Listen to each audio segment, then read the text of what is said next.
항상 기뻐하면 삶이 풀립니다. 이 말씀을 증거하겠습니다. 저는 많이는 못 봤지만 어느 한 가정을 신방했을 때 그 가정에서 부인이 고백하는 소리를 듣고 깜짝 놀란 적이 있습니다. 그 부인은 결혼해서 20년이 넘었는데도 한 번도 자기 남편에게 불만과 불순종을 얘기해 본 적이 없다. 그렇게 고백을 하는 가정을 본 적이 있습니다. 저 남편이 하는 일은 다 옳다고 그렇게 여기고 따랐다. 그렇게 고백을 하더라고요. 깜짝 놀라기도 하고 그런 사람이 받은 하나님의 축복을 생각해 봤어요. 그랬더니 정말 굉장하더라고요. 남편이 잘만 하는 것 같지는 않았어요. 그럼에도 불구하고 남편을 그렇게 따라줬다는 그 믿음으로 말미암아 남편이 하는 일이 너무 잘 되고 자녀들도 잘 되고 가정에 어둠이 없는 것을 확인하고 정말 감탄한 적이 있습니다. 우리가 하나님의 일 또는 우리 관계 속에서 항상 기뻐하며 살아야 될 이유가 거기 있습니다. 어떤 상황이라도 하나님을 기쁘게 여기게 될 때 어떤 상황의 대상도 우리가 기쁘게 받을 수가 있으며 거기에는 엄청난 하나님의 축복이 숨겨져 있습니다. 그래서 우리는 항상 기뻐하며 살아야 됩니다. 바울은 루스드라에서 복음을 전하다가 돌에 맞아 죽습니다. 죽는 순간이 옵니다. 그럼에도 불구하고 그 어느 한 구석을 봐도 바울이 왜 사람들에게 맞았을까? 아니면 왜 그렇게 하나님은 나에게 고통을 주셨을까? 이렇게 말하는 대목이 없습니다. 바울만 그랬다면, 성경이 그 부분을 생략했다면 저는 그 부분을 다른 성경을 통해서 알 수가 있습니다. 그러나 그렇지 않습니다. 믿음으로 승리한 소수의 사람들은 상황이 어떠하든지 그냥 그 자리에서 하나님을 기대하고 기뻐합니다. 이런 믿음들은 오히려 세상이 감당할 수 없는 놀라운 능력의 사람이 된다고 오히려 성경이 다른 곳에서 그렇게 우리에게 가르치고 있습니다. 히브리 11장 38절에서는 이런 믿음을 가진 사람은 세상이라도 감당치 못하느니라 이렇게 말씀을 하고 있는 것이죠. 예수님을 생각해 볼 때 바울의 삶이 그랬을 것이라는 것을 우리가 알 수가 있습니다. 상황이 불리하고 어렵더라도 선하게 이끄시는 하나님을 의지하고 그냥 하나님이 모든 상황 속에서 역사하신다는 걸 알고 하나님을 기뻐하는 마음으로 세상 모든 사람들을 우리가 받게 될 때 우리 마음속에서는 진실로 사랑이 이루어지고 하나님은 그 사람을 기뻐하여 하나님께서 그를 이끄시고 하나님 나를 만드는 일에 귀하게 쓰시다가 천국에서 아주 하나님의 칭찬을 받는 자리에 하나님 그렇게 앉으실 것입니다. 예수님이 그렇게 하셨기 때문이죠. 그러니 우리도 어떤 상황이라도 하나님 앞에 감사하는 그런 기뻐하는 그런 하나님 말씀을 준행하는 자가 되어야 되겠습니다. 데살로니가전서 5장 16절 18절에 우리에게 이렇게 말씀하셨습니다. 항상 기뻐하라, 쉬지 말고 기도하라, 범사에 감사하라. 이는 그리스도 예수 안에서 너희들을 향하신 내 뜻이다. 그렇게 말씀하셨습니다. 항상 기뻐하는 것이 하나님의 뜻이라고요. 하나님 선하게 이끌어 주실 줄로 믿습니다. 하나님은 어둠이 없는 줄 믿습니다. 하고 이렇게 기뻐하는 것이 하나님의 뜻이라고요. 우리가 그렇게 살아야 됩니다.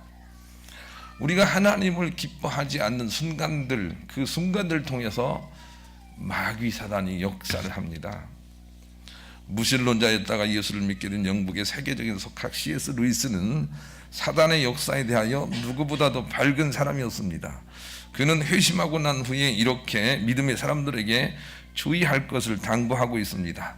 만약 10명이 술자석에서 웃고 떠들고 있다면 그때 수군수군 하는 소리 속에는 모르는 이의 소리가 함께 있을 것입니다. 그게 바로 사단입니다. 그러나 두세 사람이 모여서 하나님을 기뻐하는 자리에는 누군가의 소리도 함께 들릴 것입니다. 그게 바로 우리가 항상 함께 하기를 원하시는 예수님입니다. 이렇게 설명을 하고 있습니다. 항상 우리가 하나님을 기뻐해야 될 이유가 거기 있습니다. 하나님을 기뻐하지 않는 자리에서 나의 생각과 세상의 이치와 세상의 생각들을 같이 교환하게 될 때 거기에도 사단의 역사가 있습니다. 자꾸 어그러지고 갈등하고 싸우게 됩니다. 그 원인이 거기에 있다는 것을 우리가 발견할 수 있어야 됩니다. 욥은 자기 자식에 대해서 걱정을 많이 했습니다. 그런데 걱정을 타고 사단이 들어옵니다. 하나님께 맡기고 기뻐하지 않는 순간은 악한 영들이 들어오는 루트다는 것을 우리가 알아야 되겠습니다. 왜 하나님께서 우리에게 항상 하나님 기뻐하라 그렇게 말씀하신 것을 깨달아야 됩니다. 그래야 그렇게 할 수가 있습니다.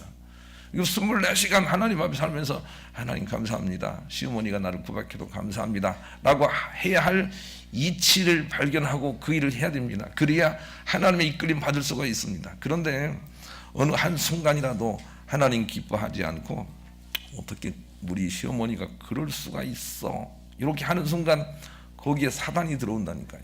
하나님을 기뻐하지 않는 순간은 사단이 개입하는 순간이라는 거죠.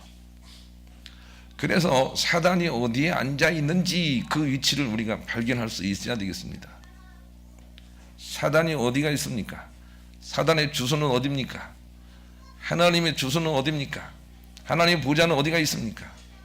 하나님의 보좌가 어디 있는지는 오늘 제가 설교할 시간이 아니고 나중에 또 하겠습니다. 그러나 사단은 어디에 있는 것입니까? 사단은 어디에 앉아 있는 것입니까? 사단의 본부는 어디입니까? 성경은 우리가 하나님을 기뻐하지 않는 그 변두리가 사단의 자리라고 얘기를 합니다. 거기서 사단이 역사를 합니다. 마치 연어떼가 알을 낳으려고 바다에서 강으로 올라가 자기의 고향으로 가지 않습니까? 그런데 고향으로 가는 길목에서 누가 있는가 하면 가장 적들이 많이 있는데 그 중에서도 가장 덩치가 큰 적이 곰이 아닐까라고 생각을 합니다. 그런데 곰은 어디에 있는가 하면 연어가 물을 뛰어오르려고 이렇게 작은 폭포같이 생긴 곳에 곰들이 포진을 하고 있습니다. 그래서 물에서 벗어나는 그런 고기를 낚아채서 이렇게 가져가지 않습니까? 곰이 있는 위치를 기억하면 됩니다.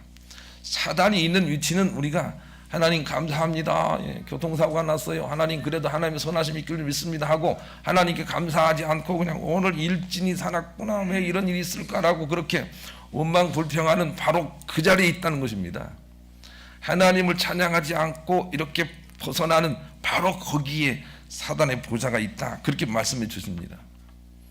그래서 우리가 항상 하나님을 찬양하고 기뻐해야 되는 이유가 우리에게 깨달음으로 와줘야 됩니다. 아, 내가 기뻐하지 않으면 큰일 나겠구나. 이것을 위기의식으로 느낄 수 있어야 됩니다.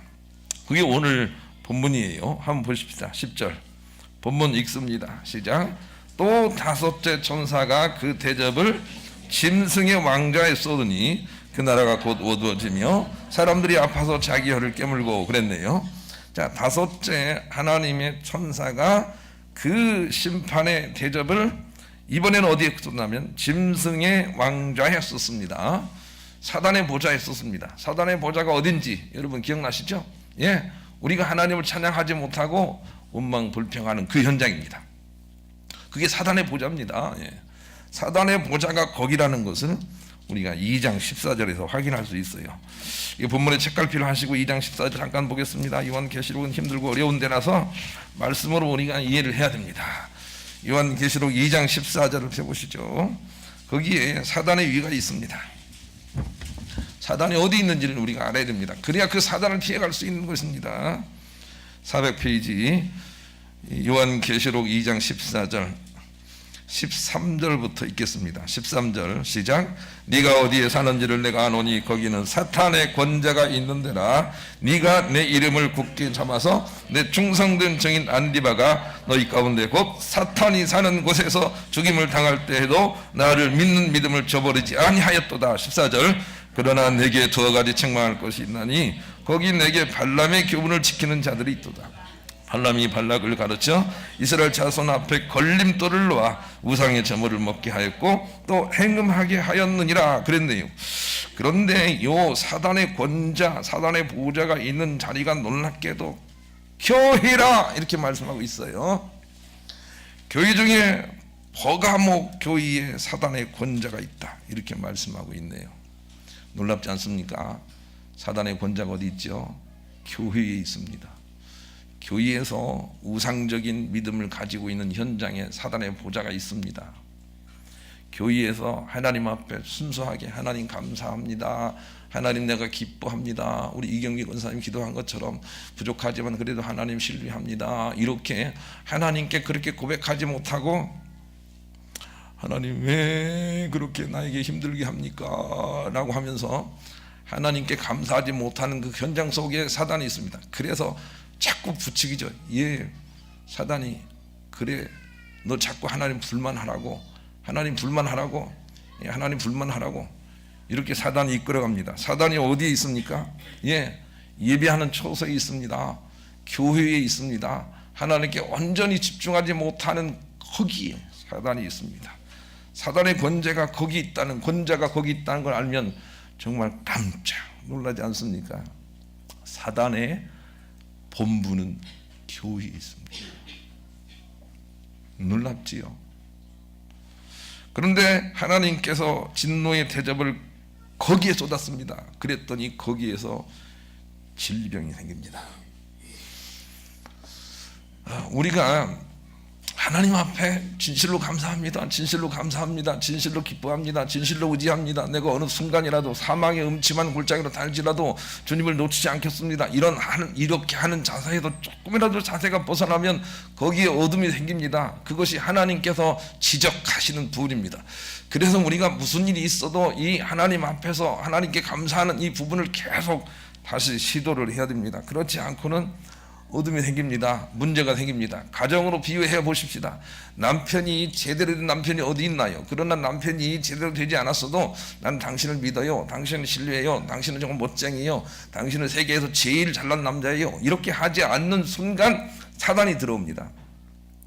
이렇게 하지 않는 순간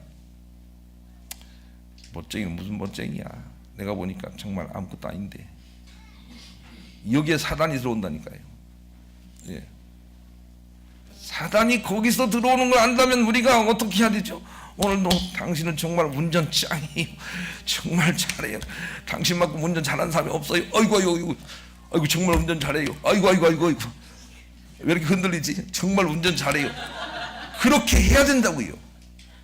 예. 그러지 않고는 사단이 들어와요. 예. 그런데 우리는 그걸 몰라요. 그래서 막 마음대로 하는 거예요. 그냥. 정말 이 남자 정말 못났다, 예, 이렇게 함부로 말을 하는 거죠. 거기에 사단이 들어와요. 사단의 위는 거기 있어요. 예배가 얼마나 소중한지 아시겠어요? 사랑하는 여러분, 우리가 찬양하고 주기도문 암송할 때 하나님 떠올리고 하나님 앞에서 하지 않으면 마귀 사단이 금세 곰이 연어를 채가듯이 채간다고요. 그래서 우리의 생각을 채가고 자꾸 나쁜 생각을 주고, 예, 그래서 사단이 우리를 결국 아프게 하고 넘어지게 한다는 거예요. 본문으로 다시 돌아오시죠. 요한계시록 16장 10절. 그래서 사단의 권자가 거기 있어 하나님 기뻐하지 않는 순간을 통하여 뭐가 들어오는 거죠? 10절 11절, 특히 11절을 주의하면서 읽겠습니다. 10절 11절 읽습니다. 시작. 또 다섯째 전사가 그 대접을 짐승의 왕자에 쏟으니 그 나라가 곧 어두워지며 사람들이 아파서 자기 혀를 깨물고 아픈 것과 종기로 말미암아 하늘의 하나님을 비방하고 그들의 행위를 회개하지 아니하더라. 그랬습니다. 여러분, 모든 세상의 문제는 거기에서 출발이 됩니다.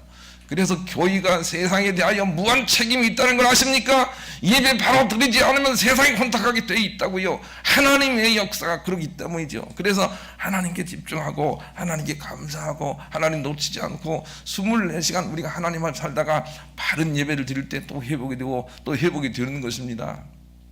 그런데 우리가 그렇게 하지 못해서 버가모 교회를 향해서 사단의 위가 너희 가운데 있다, 이렇게 말씀하신 것을 우리가 소홀히 여기지 말아야 됩니다.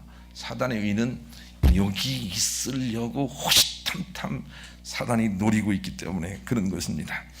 그러나 다윗을 보십시오. 다윗이 위대한 것은 어느 한순간이라도 사단에게 기회를 주지 않습니다. 예수님이 왜 위대하십니까? 어느 한순간이라도 사단에게 기회를 주지 않습니다. 첫사람 아담은 왜 실패했습니까? 작은 순간에 사단에게 기회를 내줘버리는 것입니다.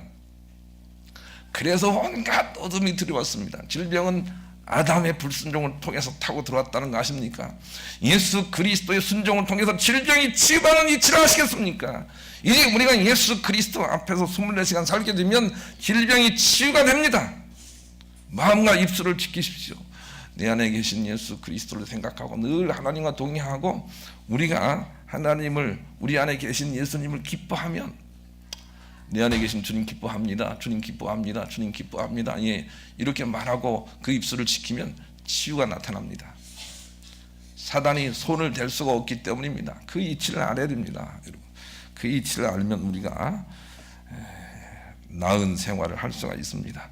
우리 그런 마음을 가지고 복음서가 473장을 부르겠습니다. 한 10초만 떠올리겠습니다. 이번 연휴 중에 내가 우리 아내, 너무 우리 신랑 내가 기뻐하지 않았구나, 예, 회개하는 시간 10초입니다. 기뻐하지 않으면 가정에 어둠이 팍 들어옵니다. 예. 음식 잘못해도 우리 아내 음식 짱이야 이렇게 해야 돼요. 으짜 그러면서도 짱이야 이렇게 해줘야 돼요. 그렇지 않으면 사단이 쏙 들어와요. 이 놀라운 비밀을 아시겠어요? 사단의 위가 어디 있는지를 아는 지혜가 있기를 소망합니다. 예, 이제 묵상 끝내시고 어느 정도까지 하나님을 기뻐해야 하느냐 하면, 첫째로 우리의 삶의 분위기와 공기가 맑아지도록까지입니다.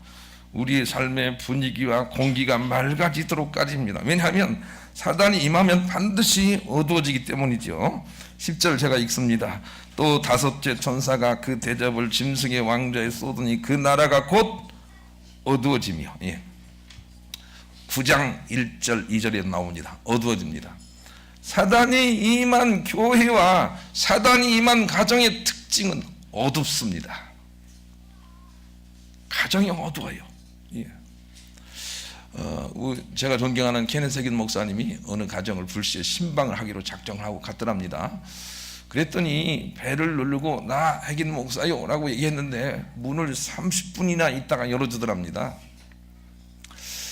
그래서 갈까 말까 하다가 들어가 보기로 하고 소파에 딱 앉아 있었더니 가정의 분위기가 너무 어두운 거예요. 그 식구들은 아무 말도 하지 않는데 가정이 너무 어두운 거예요. 그래서 오래 예배를 드리고 돌아왔다, 예, 그런 기록을 남기고 있습니다. 사랑하는 여러분, 여러분의 가정은 어둡습니까? 밝습니까? 가정이 어두워서 그냥 칙칙하고 말이에요, 자녀들도 얼굴이 하고 이렇다면은 벌써 악한 영들로 가득한 것입니다. 여러분, 사랑하는 남편과 사랑하는 아내에게 주님의 마음을 품고 칭찬하고 격려해 주기를 시작하십시오. 당신 짱이야, 정말 멋있어 라고 해야 됩니다. 그렇지 않고는 가정이 살아나지 않습니다. 그것보다는 먼저 하나님 신뢰합니다, 하나님 믿습니다, 하나님 의지합니다, 예, 하나님 정말 대단하십니다, 하나님 위대하십니다, 이렇게 자꾸 찬양해서 가정을 밝게 해야 됩니다. 그렇지 않고는 하나님 역사를 체험할 수가 없습니다. 가정이 어두우면 어둠의 역사가 많기 때문에 오늘 말씀에 비추어 보면 많은 어둠이 행해합니다. 자꾸 나쁜 일이 생긴다고요. 가정을 먼저 밝게 만들어야 됩니다. 나는 여러분에게 그렇게 한번 생각해 보기를 권면해 드리고 싶습니다. 우리 교인은 밝습니까? 예. 우리 교인은 그런 게 없어졌으면 좋겠어요. 예. 저 집사님 말이야, 저 집사님 말이야, 이런 게 없어져야 돼요. 예. 없어지기를 소망합니다. 악한 영들이 역사하는 거예요. 그냥 하나님 감사합니다, 다 잘 되게 하실 것입니다, 하나님 어둠이 없으니까요, 이런 마음으로 그냥 늘 깨어 있어야 됩니다. 예. 상대의 약점을 콕콕 찍어서 아프게 하지 마십시오. 예. 하나님 다 선하게 이끌어 주실 거야. 예. 이렇게 자꾸 하나님에 대한 긍정적인 표현이 넘쳐야 우리가 마귀 사단을 물칠 수가 있습니다. 가정도 마찬가지입니다. 어느 정도까지 우리가 하나님을 기뻐해야 하느냐 하면 우리의 분위기와 공기가 밝아지도록까지입니다. 우리 나라의 분위기는 밝습니까? 어떻게 생각이 되십니까? 밝아져야 됩니다. 그렇지 않고 어두워지면 그 다음에 나쁜 수순이 또 생기기 때문입니다. 그러니 밝게 만들어야 됩니다. 요셉은 비록 형들에게 팔리고 그리고 자꾸 쫓겨다니는 신세였지만 가는 곳곳마다 주님을 기뻐했더니 그 환경이 밝아집니다. 그리고 환경이 풀어집니다. 어느 순간에는 남에게 모함을 받아서 감옥에 들어가지 않습니까? 감옥에 들어가서도 요셉은 밝습니다. 왜냐하면 하나님의 승리를 믿기 때문입니다. 감옥에 들어가서도 기뻐합니다. 그랬더니 하나님께서 감옥의 모든 사람들이 은혜를 받게 하시고 놀랍도록 주님의 역사를 드러내게 그렇게 하나님이 역사하십니다. 여러분 주변의 환경이 밝아지도록까지 하나님을 기뻐해야 됩니다. 그래야만 살아납니다. 풀어지는 것입니다. 사단을 연상하면 우리가 알 수가 있습니다. 마태복음 5장 14절 이렇게 말씀하셨습니다. 너희는 세상의 빛이라 그랬습니다. 사람들이 등불을 켜서 저 말 아래 두지 아니하고 등경 위에 두나니 그러므로 너희를 통해서 세상의 많은 사람들에게 비치게 하기를 원한다. 그렇게 말씀하셨어요. 세상을 밝게 하는 사람이 돼야 돼요. 세상을 밝게 하는 사람이 돼야 돼요. 그게 우리의 사명이에요. 그런데 어떤 조직에 가면 그러지 않습니까? 저 사람이 들어오면 야 이렇게 밝다 그런 사람이 있는가 하면 저 사람만 들어오면 그냥 이렇게 어두워진 사람이 있지 않습니까? 그런 사람이 돼서는 안 된다는 것입니다. 들어가면 밝은 그런 사람이 되어야 합니다. 그게 우리의 사명입니다.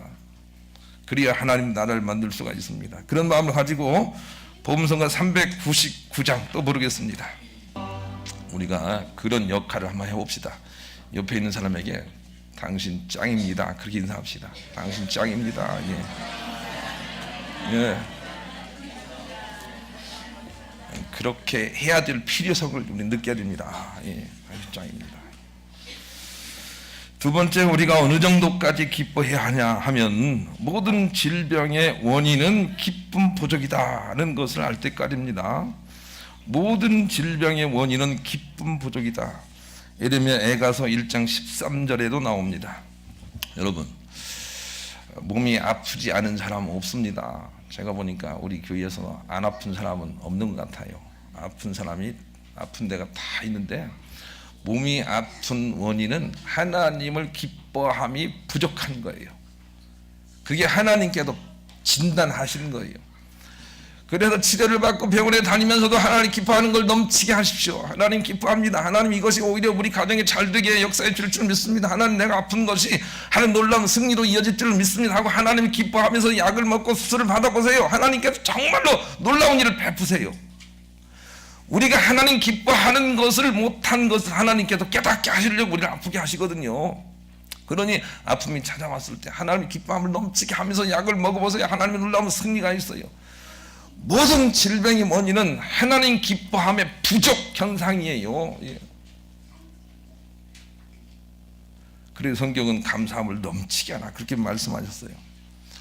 여러분 중에 몸이 아픈 사람이 있다면 마태복음 8장 17절과 베드로전서 2장 24절을 여러분 여러분 책상 앞에 여러분의 핸드폰에 저장을 해놓고 밤낮 그것을 암송하시기를 권면드립니다. 여러분, 예수 그리스도의 하신 일을 우리가 기뻐하지 않으면 결단코 우리가 속히 치유받지 못합니다.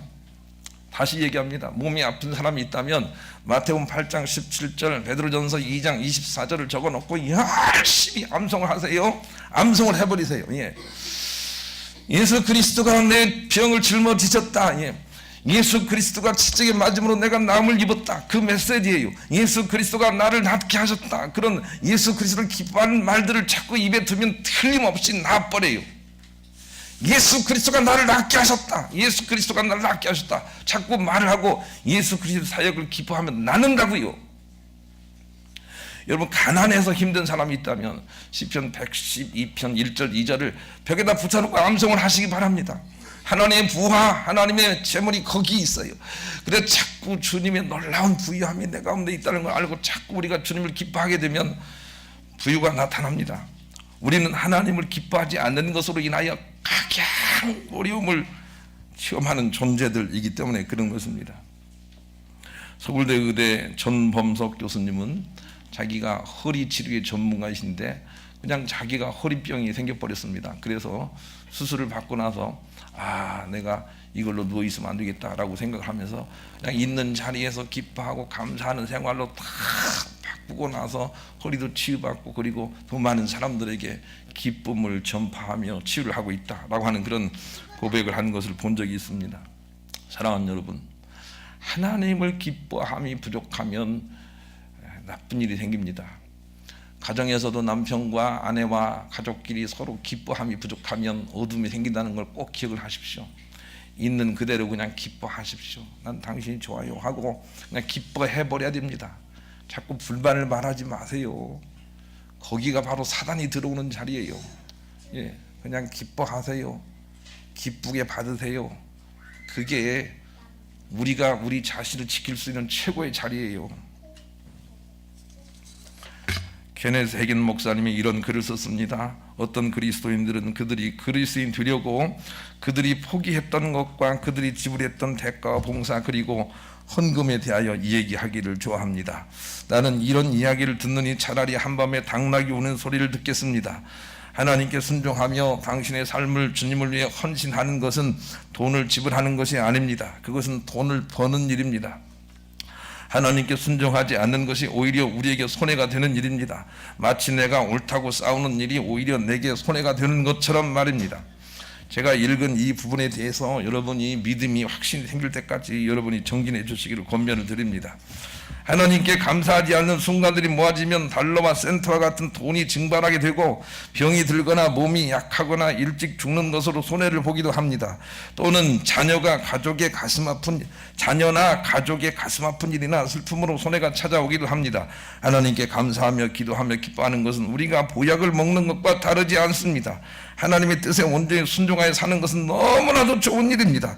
그것이 누적되어 불순종이 이기면 아름다운 열매들이 가득한 삶이 나타납니다. 결국 하나님께 온전히 순종하는 일은 돈을 버는 일이고 대박이 나는 일이기도 합니다. 왜냐하면 하나님은 30배, 60배, 100배를 약속하셨기 때문입니다. 그렇습니다. 이 가능성을 여러분이 보지 않고는 하나님께 순종하기가 어렵습니다. 그러나 이 가능성을 본 사람이라면 할 수 있습니다. 해긴 목사님은 1950년도에 담임 목사를 그만두고 순위 전도자로 나서라는 하나님의 감동을 받고 그렇게 순종합니다. 그런데 전보다 더 못한 수입이 생기는 것이죠. 그래서 하나님께 묻습니다. 하나님, 왜 내가 하나님 말씀에 순종하는데 수입이 더 적습니까? 그렇게 물었더니 하나님께서 이사야 1장 19절 읽어보라고 권면을 했습니다. 그래서 읽어보니까 이런 말씀이 있네요. 너희가 즐겨 순종하면 땅의 아름다운 소산을 먹을 것이라. 해긴 목사는 이 말씀을 읽고 하나님께 그렇게 질문합니다. 하나님, 내가 즐겨 순종했는데 왜 내가 아름다운 소선을 먹지 못합니까? 이렇게 물었더니 하나님께서 너는 순종을 하지만 즐겨하진 않았다. 그렇게 지적을 했습니다. 너는 순종을 했지만 즐겨하진 않았다. 그 즐겨하지 않은 부분에 어둠이 역사하고 있다. 그렇게 지적을 당하고 말았습니다. 그리고 나서 있는 상황에 기뻐함으로 하나님의 순회 사역을 감당했더니 정말로 놀랍도록 역사하심이 나타났다. 그런 고백을 기록을 해놓고 있습니다. 나는 이 케네스 해긴 목사님의 진정성을 믿거든요. 그리고 이 케네스 해긴 목사님처럼 참된 바른 믿음의 승리를 바라볼 수 있는 그런 지혜가 우리에게 필요합니다. 분명히 바라볼 수 있는 자만 그 일을 할 수 있거든요. 제가 연휴 때 집에 가서 문득 한 60년대의 한 여인이 생각이 나서 그 여자가 어떻게 지내는지를 물어봤어요. 그 여자는 젊어서 굉장히 미인이었거든요. 그리고 똑똑했어요. 그런데 그 분의 중년과 그 이유가 너무 힘든 거예요. 운명이 어쩌면 그렇게 모질게 그렇게 전개가 되는지 모르겠어요. 그 여인이 떠올라서 우리 어머니 아버지께 그분 젊어서 어떻게 살았습니까? 라고 그렇게 물었어요. 그랬더니 우리 어머니 아버지가 대답하시기를 말도 말아라. 그 여자가 젊어서 얼마나 부모하고 싸움을 많이 했던지 우리 집에도 피난을 여러 번 왔었다. 뭐 그렇게 얘기를 하더라고요. 저는 그걸 들으면서 하나님, 아이고 하나님 하고 정말 많은 깨달음을 얻었어요. 사랑하는 여러분, 자녀로서 어린 나이 자라게 될 때 부모가 마음에 들지 않아도 부모님 최고입니다. 나를 낳아주셔서 감사합니다. 자꾸 이렇게 효도하는 말과 언행이 필요합니다. 그렇지 않고 그의 이후가 잘 되리라고 생각이 되십니까? 하나님 법칙이 아닙니다, 여러분. 자꾸 감사하면서 그렇게 살아야 이유가 좋다는 거 여러분 하나님 법칙이라는 거 잊지 마시기를 바랍니다. 야고보서 1장 2절로 3절 내 형제들아 너희가 여러 가지 시험을 당하거든 온전히 기쁘게 여기라 이는 너희 믿음의 시련이 인내를 만들어내는 줄을 너희가 알미라 그랬습니다. 시련이 올 때 기쁘게 여기라 이 말씀을 기억하시기 바랍니다. 왜 내가 하나님이 기뻐해야 됩니까? 기뻐해야 될 이유를 발견해야 됩니다. 기뻐해야 진실로 하나님의 치유와 참복이 나타나기 때문입니다. 하나님을 기뻐하는 것은 보험을 드는 것과 같습니다. 나에게 반드시 좋은 것이 되어 돌아옵니다. 감사하다고 말하고 또 말을 하십시오. 우리 주변에도 그렇게 말하십시오. 감사하다고 말하고 또 말을 하십시오. 부모님 감사해요, 신랑님 감사해요, 아내님 감사해요. 이렇게 자꾸 감사하다고 말하십시오. 다 복이 되어 돌아옵니다. 그게 보험과 같습니다. 보험과 같습니다. 반대로 말하면 안 됩니다. 골로새서 2장 7절은 이렇게 말합니다. 그 안에 뿌리를 박으며 세움을 받아 교훈을 받은 대로 믿음에 서서 감사함을 넘치게 하라 이렇게 말씀하십니다. 넘치게 하라는 것입니다. 넘치게, 적당히 하지 말고 넘치게. 예. 그래야만 사단을 이길 수 있다. 이렇게 본문과 함께 우리 가르쳐주고 계십니다. 새해에는 기쁨과 감사함을 넘치게 하셔서 깨끗하게 치유도 받으시고 천복도 누리시는 여러분 모두가 되시기를 우리 주님의 이름으로 간절히 축원합니다.